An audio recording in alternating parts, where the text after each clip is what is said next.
Welcome to the series premiere of Pro Basketball Today. This is Coach Young with a new setup for you for this NBA season. And what better way as a coach for me to get started than with our starting lineup. Leading off with Anthony Edwards, who is now, according to Shams earlier today, is going to be sidelined for 2 or so weeks due to his right hamstring strain. Now, obviously, Anthony Edwards was someone that I was extremely high on going into the season in regards to him being a possible MVP candidate. Now, when you look at Ant and his ability to score is undocumented, and obviously we know how great of a scorer he is, but this is something that we're going to have to deal with Minnesota here. Now, there's a couple of ways you can look at it, what they could do. Number one is they could probably just move Dante DiVincenzo to the 2. Remember, Dante was starting the first couple of games for Mike Conley and just put Mike Conley into the starting lineup. So that's something to watch for right off the bat is how do they navigate Coach Finch in the starting lineup, which I do think is Dante DiVincenzo moves to the 2. What you now need to see is between Terrence Shannon Jr. probably will get an uptick in minutes. Maybe Rob Dillingham gets himself a little bit of minutes.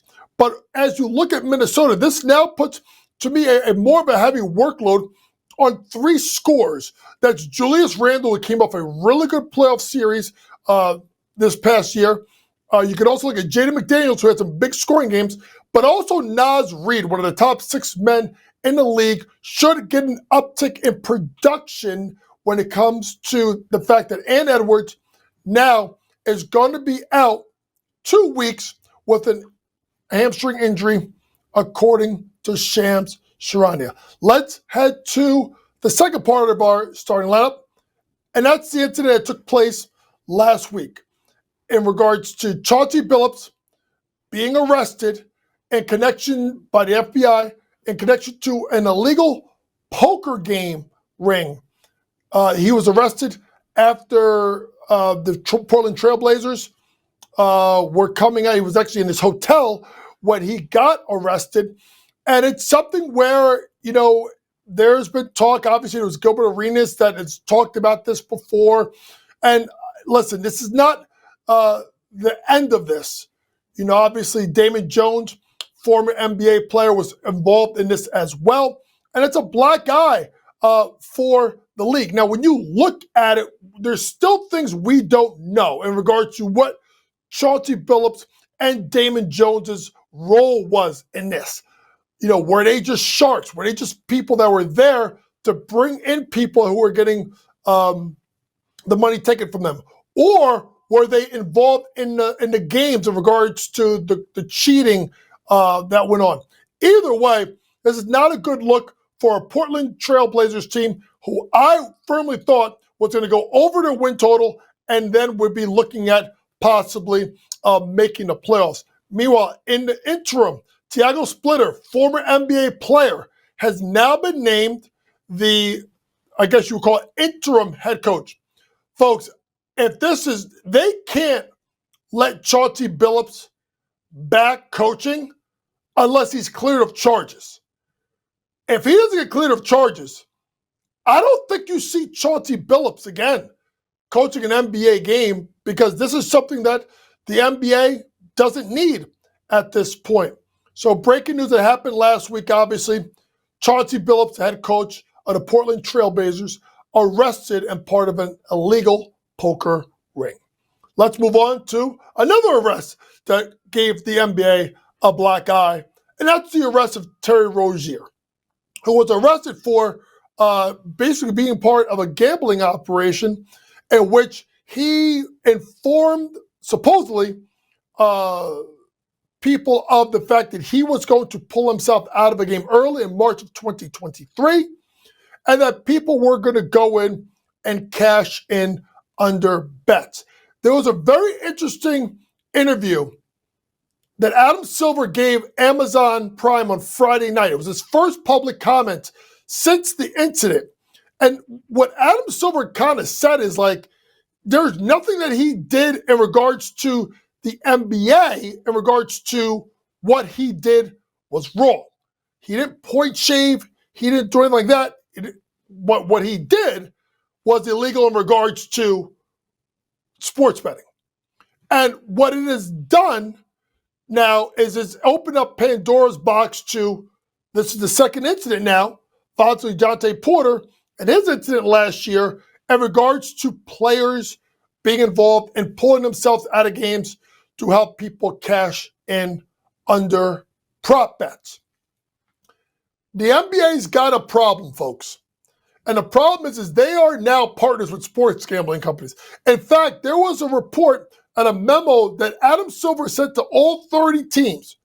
They're going to make a lot of changes in regards to injuries, in regards to reporting, and how it's being handled by personnel.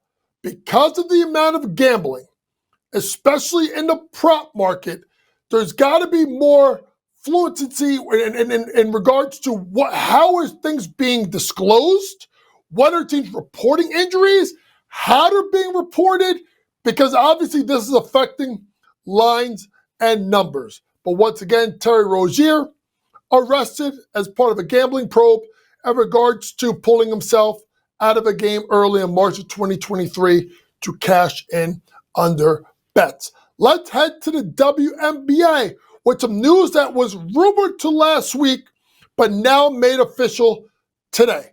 And that is head coach of University of South Florida, Jose Fernandez, who I have got to see coach and was one of the best tacticians and best coaches in women's college basketball, was named the head coach of the Dallas Wings. And I think this is an outstanding hire by Kurt Miller.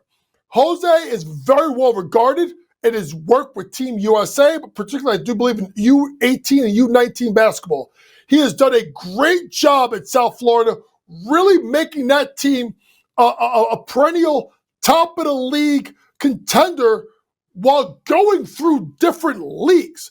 And he's someone that is well respected in the women's basketball coaching community. A tactician, a smart coach, a great communicator. Shout out to his agent, Brian Sanchak, who I know pretty well, who negotiated this deal. And it looks like Dallas is following what the Sparks did and what the Dream did, which is head to the college ranks and going to get themselves a head coach. Speaking of heading to the college ranks and getting a head coach, the Seattle Storm did the same thing. And that's with Sonia Raman. And Sonia got the head job with the Seattle Sparks after spending this past year with the New York Liberty. So when you look at Sonia's and just see that and see that she was a 4-year assistant coach of the Memphis Grizzlies, I don't think that's the most important part. Sonia, who was a graduate of Tufts University, was the head coach at MIT for, I do believe, 12 years. And I've known some players from the Jersey area who played for Sonia and speak very highly of her as a coach. A brilliant basketball mind, and is someone that brings not only the fact of working with some of the best players in the league, and Ionescu, and Jonquel Jones, and Brianna Stewart, and Natasha Cloud, but someone that has worked in the NBA, but also has a long-time career. Think about this, folks. She went from the D3 ranks as a head coach to an NBA assistant.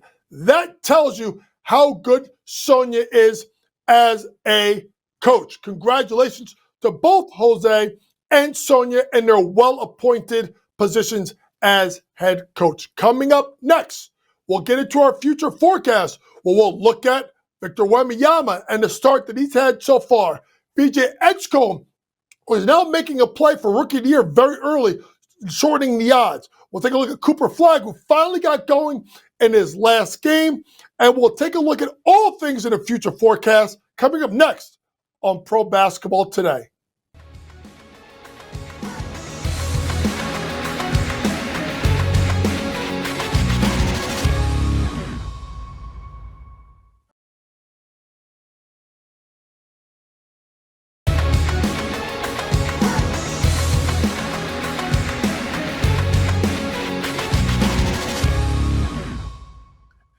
Welcome back to the series premiere of Pro Basketball Today, and it's time to get into our future forecast as we look into the future in the NBA. Let's start with the San Antonio Spurs, and what a start by Victor Wembanyama over the first 3 games for the Spurs, averaging 33.3 points per game, 13.3 rebounds, 6 blocks, shooting at 57% from the floor, and 36.3% from 3. There is just a different confidence that you see in Wembanyama and his performance and just how he literally has tried to take over games. There was a really cool segment on Sunday where he blocked 2 shots, got the outlet on the rebound, and then hit a logo 3.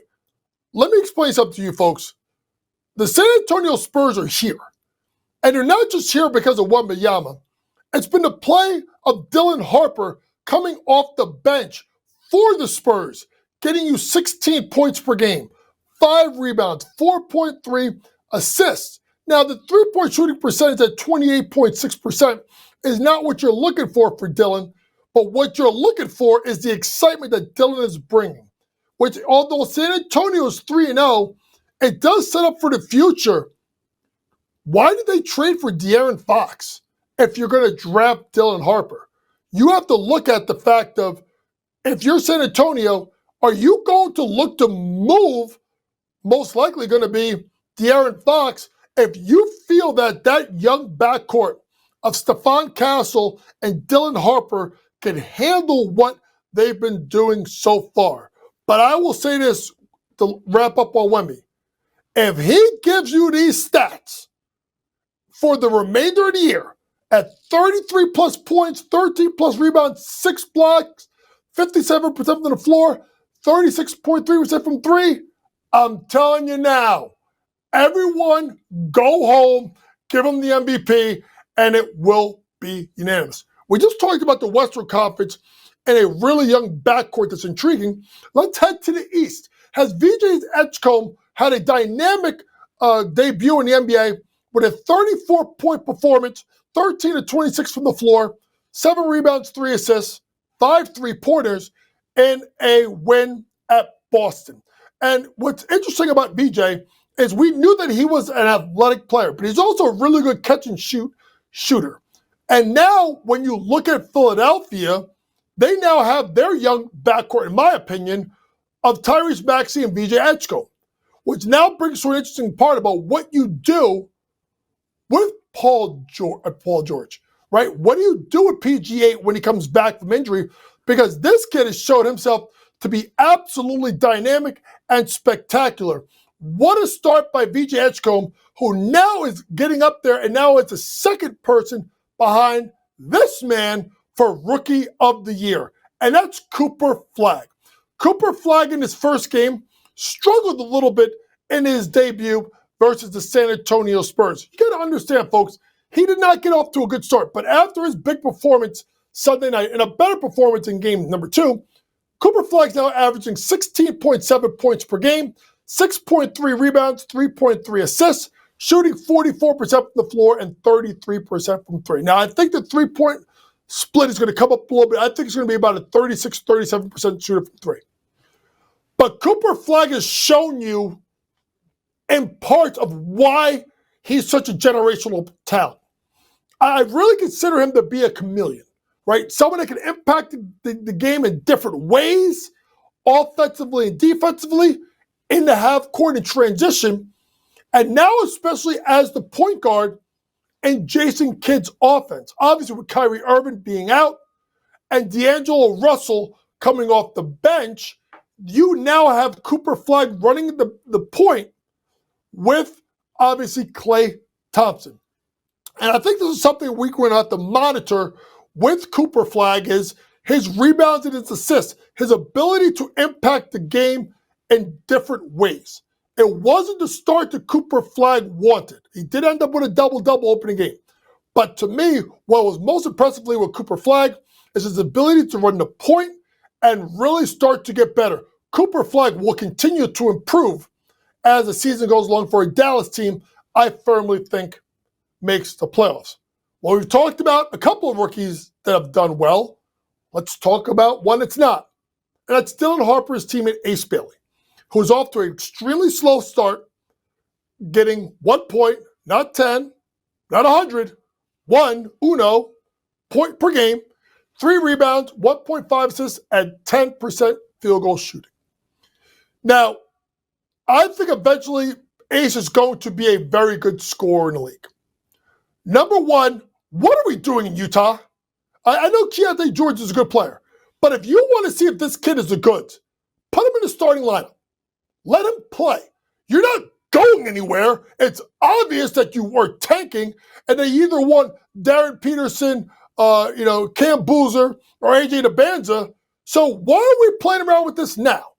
And then you got this lineup that they're going with triple bigs, with Markkanen and Kessler and Filipowski. You can't slide this kid in as a 3 right now, put Markkanen at the 4 and Walker Kessler at the 5. Maybe they're trying to get some kind of a trade package for one of these guys, but we need this kid to play, and we need to put him on the floor because I do think he can score. Speaking of slow starts, the Boston Celtics are 0-3. And it's the first time they're 0-3 since the 2013-2014 season. Listen, we knew that it was going to be a transition for this year. We knew that it could have been a punt season with them having to make the trades. And Porzingis getting moved. Drew Holiday getting moved. Luke Cornett and Al Horford leaving in free agency. Jason Tatum being out for injury. But I don't think we expected this. Now, understand, 2 to 3 losses are Philadelphia and New York. 2 teams I think are better than Boston in the Atlantic Division. But if you really peel back the curtain and look at this team, a team I don't think will make the playoffs, if you are Jason Tatum, are you rushing back to this? Better off punting and saving yourself for the 26-27 season. Coming up next, we'll get into the Final Four, which will be the best 4 minutes of NBA talk. We'll look at the Knicks and how they're adjusting to the new style. The surprising Bulls off to a 2-0 start. Alperen Şengün, could he be an MVP candidate? And Zion Williamson, how he has turned the corner, and what I think about the NBA TV games. We'll be back after this on College Basketball Today.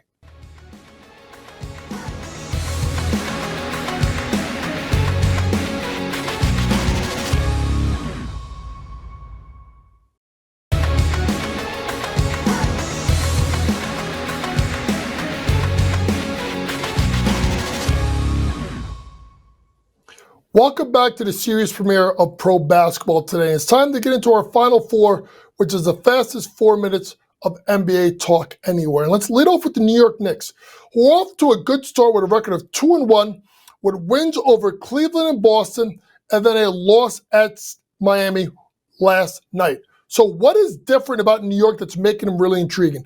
Honestly, folks, it's the pace at which they're playing at.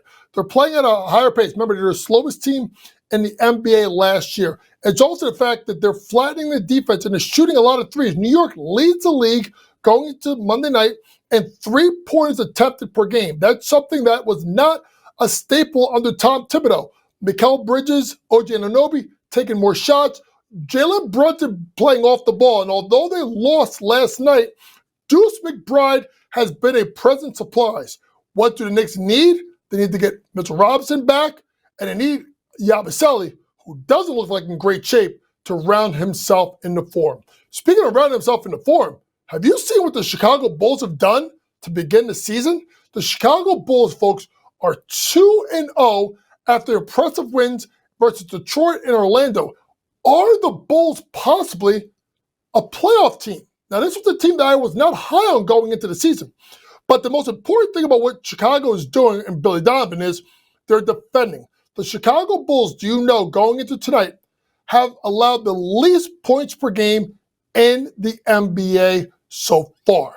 They've also gotten great play out of Josh Giddey and Nikola Vucevic, who are both getting over 20 points per game. You have to look at their bench play of DeSamu and obviously Kevin Huerter giving you about 28 points per game. And then the signing of Trey Jones to kind of stabilize the point guard position with the Chicago Bulls. Now, They're playing without Kobe White, and they need to get Kobe White back. But right now, what a start by Billy Donovan and the Chicago Bulls, who we were not expecting much, are off to a 2-0 start. You know who I was expecting a lot out of? That's Alperen Şengün. And Alperen Şengün, so far to start the year for an 0-2 Rockets team that does play Monday night, is scoring 28 points per game, getting 9 rebounds, 7 assists, and shooting 50% from 3. Can Alperen Şengün actually be an MVP candidate? I don't know. But what I can tell you is, ready for this, folks? Alperen Şengün is the most important player to the Houston Rockets. A Houston Rockets team that has changed their lineup, with obviously with Fred VanVleet being out, with Amen Thompson at the point, Kevin Durant at the 2, Jabari at the 3, Steven Adams at the 5, and Şengün at the 4, which is really interesting because you have a couple of different ways you can play Şengün. He's an excellent passer and has always been, so his ability to set up teammates is one thing, but also the ability to knock down shots from the perimeter and stay out of foul trouble is why Alperen Şengün right now should be talked about at least early on as an MVP candidate. Speaking of MVP candidates, we got Zion, and we got healthy Zion, and we got an in-shape Zion, and we got a motivated Zion. So what does that mean for a Pelicans team that I was extremely high on? It's giving you 27 points per game, 9.5 rebounds, 6 assists, shooting 47% from the floor, and 64% from the foul line. Now, it's all about health with Zion. Can Zion give you 70 games for this team with Herb Jones, with Jordan Poole, right? With Trey Murphy III, with Alvarado? They're a good team, folks. And if Zion can find a way to play 70 games, you'll be talking about them being in the in-season tournament doing well, and maybe possibly in the play-in tournament. Let's end today's podcast with a buzzer beater. And that's the NBA TV games are now out for the first week. Obviously, with Peacock having games Sunday through Tuesday, ESPN on Wednesday and Fridays, and then Amazon Thursday through Saturdays, all along with ABC. What I've seen personally as a coach, I thoroughly love what I'm getting out of Peacock and what I'm getting out of Amazon. You know why? We're getting basketball talk. We're getting former players kind of taking you back into what they do and how they've learned. And it's refreshing for what they're bringing. Now, obviously, inside the NBA now on ESPN is going to have their people that follow them. But if you're a basketball purist like I am, and you want to hear what the former players have to say about the game, I love what I'm getting out of Peacock and out of Prime. This has been Pro Basketball Today, the series premiere. For all things sports gambling, download that Sports Grid app. Pre-game, in-game, post-game, props, predictions, and more from the very best in the sports gambling industry. For my producer, Matty George, we'll be back next week with another edition of Pro Basketball Today. But always remember, it's smarter to be on Sports Grid. Good night.